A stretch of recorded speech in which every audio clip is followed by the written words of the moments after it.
Au nom d'Allah, le tout miséricordieux, le très miséricordieux, louange à Allah, et que la prière et le salut soient sur le messager d'Allah, sur sa famille, ses compagnons et ses suiveurs avec bienfaisance jusqu'au jour de rétribution.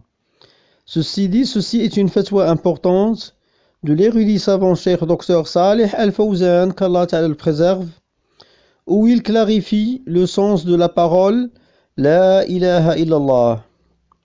La question posée au Cheikh.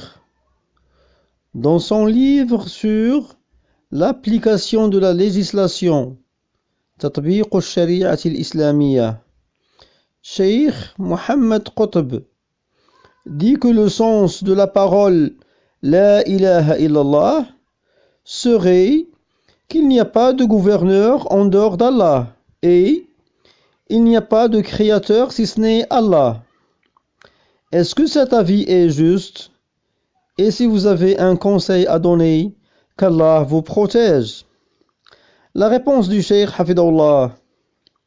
Le sens de la ilaha illallah a été expliqué par Allah subhanahu wa ta'ala dans son livre.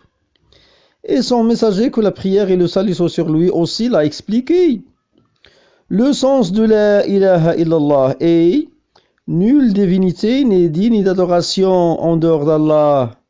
Comme Allah avait dit, Wa'budullaha wa la tushriku bihi shay'a. Traduction rapprochée du sens de ce verset. Et adorez Allah et ne lui donnez aucun associé. Ceci est le sens de la ilaha illallah. Et il dit subhanahu wa ta'ala, وَلَقَدْ بَعَثْنَا فِي كُلِّ أُمَّةٍ رَسُولًا أَنِ اعْبُدُوا اللَّهَ وَاجْتَنِبُوا الطَّاغُوتَ. Traduction rapprochée du sens de ce verset. Nous avons envoyé dans chaque communauté un messager pour leur dire adorez Allah et écartez-vous du Tarout, le rebelle. Voici donc le sens de la ilaha illallah. Et il dit subhanahu wa ta'ala وَمَا أُمِرُوا إِلَّا لِيَعْبُدُوا اللَّهَ مُخْلِصِينَ لَهُ الدِّينَ.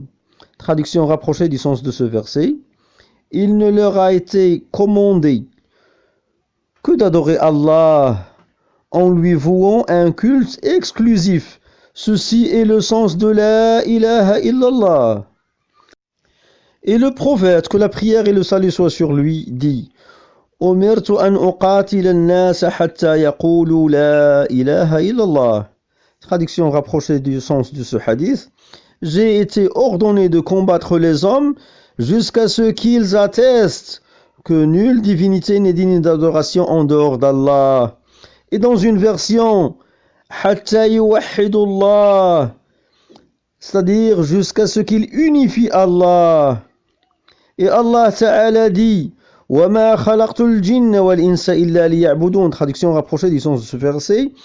Je n'ai créé les djinns et les hommes que pour qu'ils m'adorent. Fin de citation. Il s'ensuit que le sens de la ilaha illallah est de vouer l'adoration entièrement à Allah. Il rentre sous ce sens de gouverner par la législation islamique al-Sharia. Mais le gouvernement n'est pas le sens unique. C'est plutôt que le sens de la ilaha illallah est plus large que cela, plus grand et plus important. Fin de cette traduction. Walhamdulillahi Rabbil Alamin.